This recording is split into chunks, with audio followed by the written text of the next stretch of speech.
everyone, welcome to Vajiram and Ravi's Places in News. My name is Shubhangi Singh and today we are going to discuss some global and Indian places which have been in the news in the past few days. So starting with the first place that we are going to cover from the global dimension is the Gulf of Oman.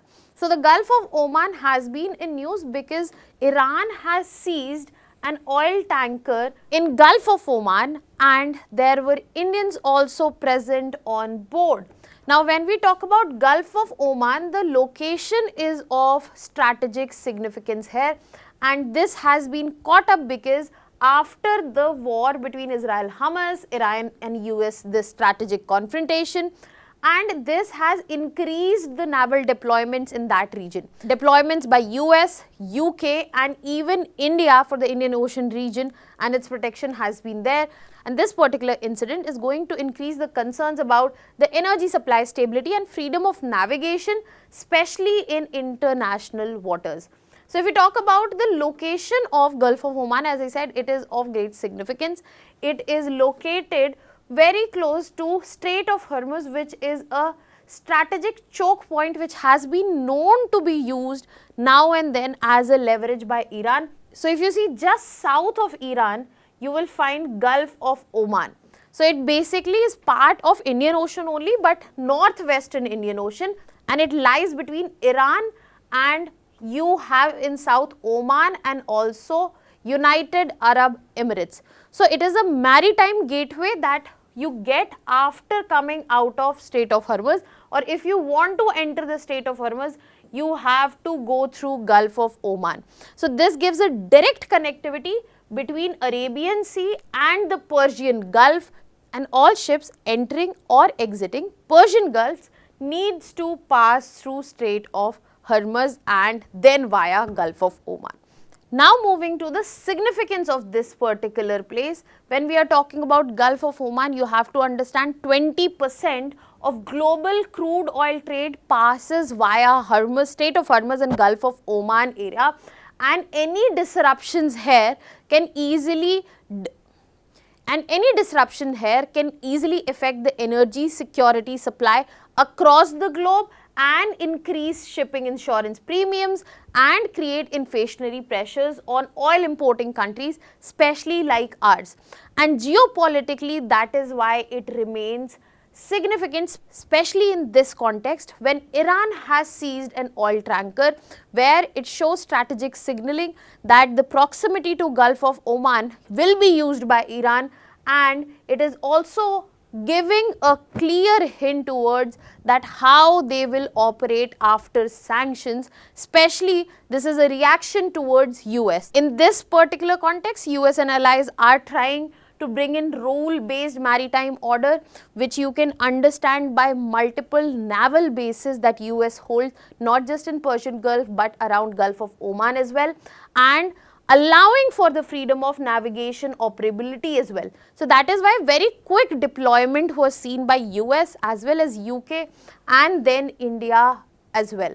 Other than that, if you talk about the strategic and security aspect of it, it is very vital for our country. As I said, not just for energy security, which I have mentioned already, but you have to understand that Indian diaspora needs to be protected, especially in West Asia, and that is where India is justifying that we have extended our naval presence in Western Indian Ocean region already. Another important factor that you need to know for Gulf of Oman, that it is the geography, the physical geography of this region, that it is a deep water basin. That is why very large crude carriers can travel, LNG tankers can move across, and this suitability is the one which makes it more vulnerable, because the amount of volume of crude oil, the amount of movement of vessels is the thing that is making it more vulnerable, because it can be easily used for military blockades, it can be easily prone to certain accidental spillage, collisions, and there are multiple important ports around it, especially for Oman. If we go back to the map, you will be able to find it right there.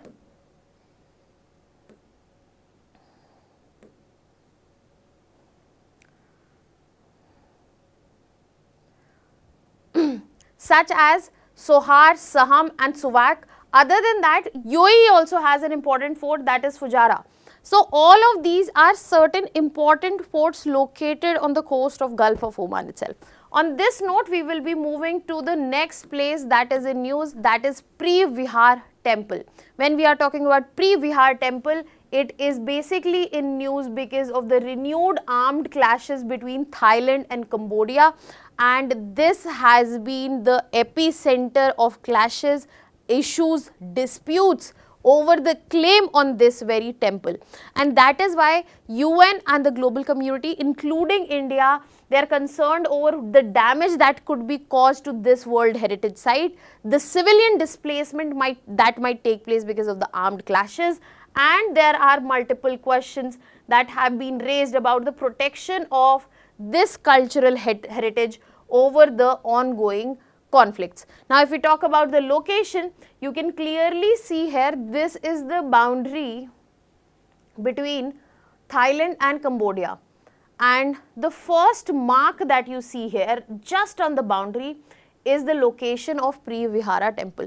It is located on the top of Dangrek mountain range and lies directly along the Cambodia-Thailand border. Now, this temple faces Cambodia, but the routes to access it historically have been via Thailand, and it is built on such a topography where there is a steep escarpment, there is a proper natural defensive advantage which is present to it, and this temple is not being fought for only for the cultural advantage, it gives a strategic military vantage point, which is also another reason for the clashes that you see between these two countries.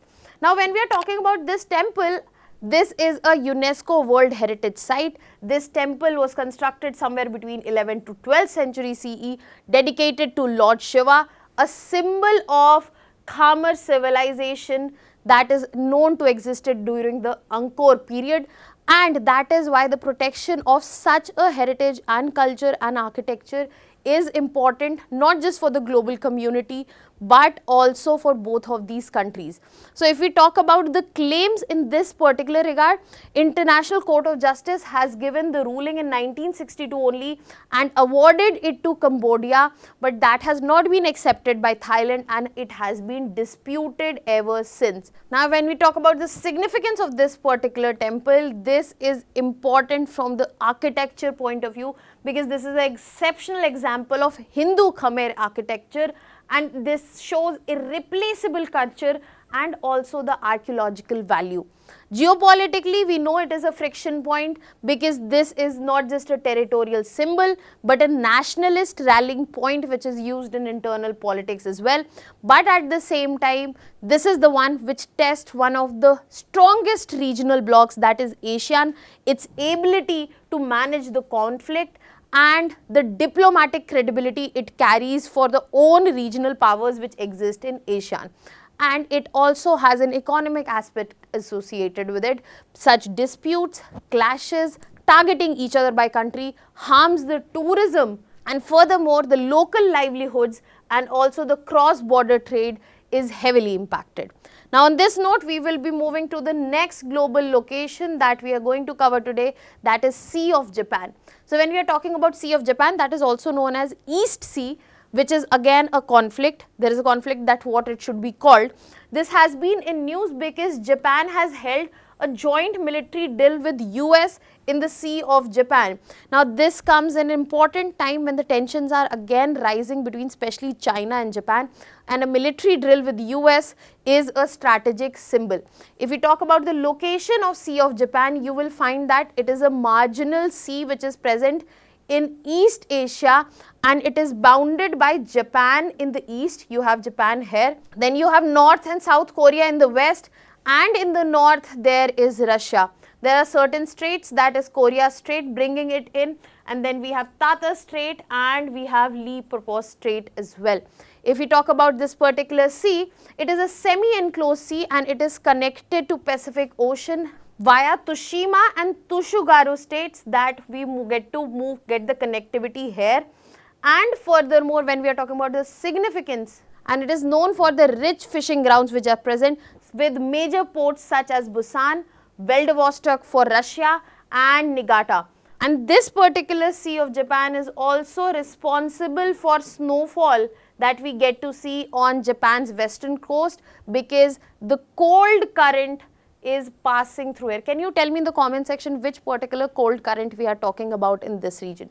Now, when we talk about the significance of Sea of Japan, geopolitically, as I mentioned, there is a naming dispute.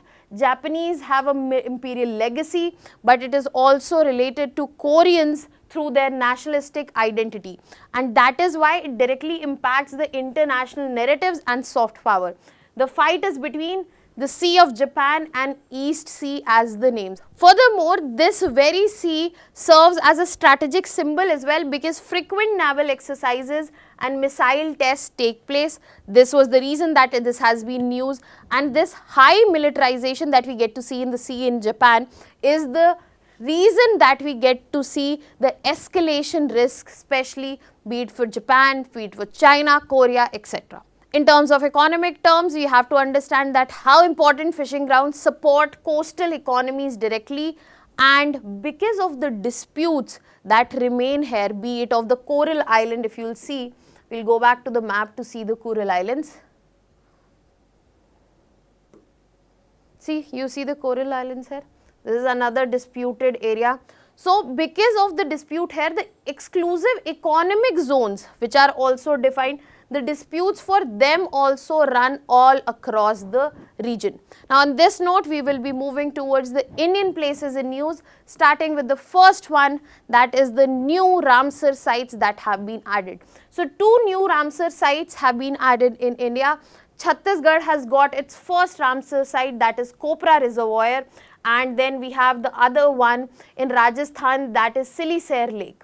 Now, on this note, as of now, India has got 96 Ramsar sites. Now, in terms of location, let us look into the first one, that is Siliserh Lake. It is located in the Alwar district of Rajasthan, and this is not the first Ramsar site that is coming from Rajasthan. Can you tell me in the comment section which are the other Ramsar sites which are present in Rajasthan? Now, this is a human-made freshwater lake. It is present within the Sariska Tiger Reserve, and it has a semi-arid landscape where natural water resources are comparatively limited. It was constructed back in 1845 by Maharaja Vinay Singh, and initially it was built to supply drinking water to the Alwar city itself. Later, it has emerged as an important source. Now, Siliserh works as an important source of water in this water scarce region. It supports groundwater recharge, local livelihoods, and also the biodiversity. If we talk about fauna, it is known for the river tern, which is vulnerable. The IUCN status is vulnerable, and there are certain endangered and also threatened animals and birds such as tiger and black stork. Now, moving to the next one, that is Kopra Reservoir, which brings Chhattisgarh its first Ramsar site. Kopra Reservoir, which is also known as Kopra Jalashay, is present in Bilaspur. This is also a man-made wetland. It is a reservoir. It is present in the upper catchments of the Mahanadi river. So, ecologically, it enhances the river basin connectivity, supports wetland dependent species in this region, and also provides feeding and nesting habitat, especially which is important for migratory and nesting birds. In terms of fauna, there are certain vulnerable species such as greater spotted eagle, and then we have endangered species such as Egyptian vulture, which are present around and in this wetland. Now, on this note, let us understand the significance of Ramsar sites. Ramsar sites mark the wetlands which are of international importance. As of now, there are 96 Ramsar sites which are present across India as per the Ramsar Convention. These sites are known for not just their ecological role, but also the hydrological function, the climate role, and economic value that they provide to the region, and that's why their restoration, preservation and protection is highly important. In this context, another thing that you must remember is the Montreux record of India. Basically, this is a register of Ramsar sites which are facing adverse ecological change, and they need to be put on priority for conservation. As of now, India has 2 Ramsar sites. First is Gir National Park in Rajasthan. The other one is Loktak Lake, Manipur. There was another site which was present in this list, but it was taken out because of the restoration effort that was done. Can you tell me in the comment section which was that particular site? Now on this note, moving to the next one, that is Ramappa Temple. This has been in news because the ambassador and permanent representative of India to UNESCO, they have reviewed the conservation work at Ramappa Temple, and this has been making headlines. So when we talk about Ramappa Temple and its location, it is located in present Telangana in the Muluggu district. It was constructed back in 1213 AD, and the main patron of this particular temple was Richarla Rudra, who was the general of Kakatiya king Ganpati Deva. So the dynasty that was present during its construction, that was Kakatiya dynasty itself. The presiding deity in this temple is Ramalingeshwara Swami. That means this is a Shaivite temple, and it is also known by the name as the Rudreshwara temple. Now the name Ramappa, the reason it is used, it is after the original sculptor which was present in this temple, that is Ramappa, and that is what that makes it unique. This is one of the few temples that are named after the architect, not the deity. It is also known for this architectural features such as the 6 feet high and star-shaped platform that exists, the wall, pillars, ceilings which have intricate carvings, and most importantly, there is an earthquake resistant design. That means floating bricks have been used in the Gopuram. The bricks are made of clay mixed with Asia wood and also myrobalan. Now all of this makes it lightweight and resistant to the destruction or collapse, especially that is seen during earthquakes. Not just the architecture, but the foundation also here is unique, where the sandbox technique has been used. The foundation has been filled with sand, lime, jaggery, and again a myrobalan mixture. So basically it is a shock absorber that has been placed in the foundation. If you talk about the UNESCO status, back in 2021, it was inscribed as the Kakatiya Rudreshwar, that is Ramappa Temple in Telangana, and it is recognized as an exceptional Kakatiya engineering and craftsmanship. So please remember that what exactly is the UNESCO status provided. Do not confuse it with World Heritage Site or any other sites. For example, magnificent temples of Chola Empire, they have a separate status. These have a separate status. On this note, let us move to the significance here. They are known as the cultural masterpiece of the Kakatiya architecture. They highlight the importance of the Shaivite religion and how it is an important site in that religion. Other than that, it helps in boosting regional heritage tourism, generates rural employment, and from the administrative aspect, as the restoration is in work, visitor regulation is important, structural preservation is important, and community involvement, especially under UNESCO norms, must be considered. On this note, let's move to the last place that we are covering today, that is Gir National Park. So activists are opposing the road widening inside Gir National Park, and which seems like the right thing, especially in the note where 8 elephants have died in Assam because of the railway collision. So here we get to see intensification of human-animal conflict, and activists are basically proposing ways to avoid it. In this context, let us talk about Gir National Park. It is located in Gujarat. It is spread across, you get to see, Junagadh and Amreli region districts, forms the part of Saurashtra region in Gujarat. It is a notified wildlife sanctuary. It was later designated as a national park, and most importantly, it is significant for the fact that it is the only natural habitat of Asiatic lions, not just in India but all across the world. That means the only place where you will find Asiatic lions in the world is Gujarat. In terms of biodiversity, 40 species of mammals, we have 425 species of birds. The ecosystem here is of dry deciduous forests and also grasslands and scrubs.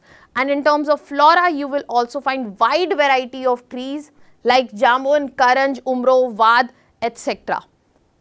For significance, you need to know here that this is important, especially from the conservation perspective. This is the only natural habitat of Asiatic lion. That means it is critical for preventing extinction of this particular subspecies. Ecologically also think that it is the top predator which is present here, and he is important to maintain the prey balance, which supports the dry deciduous biodiversity, forest biodiversity that we get to see in this particular region.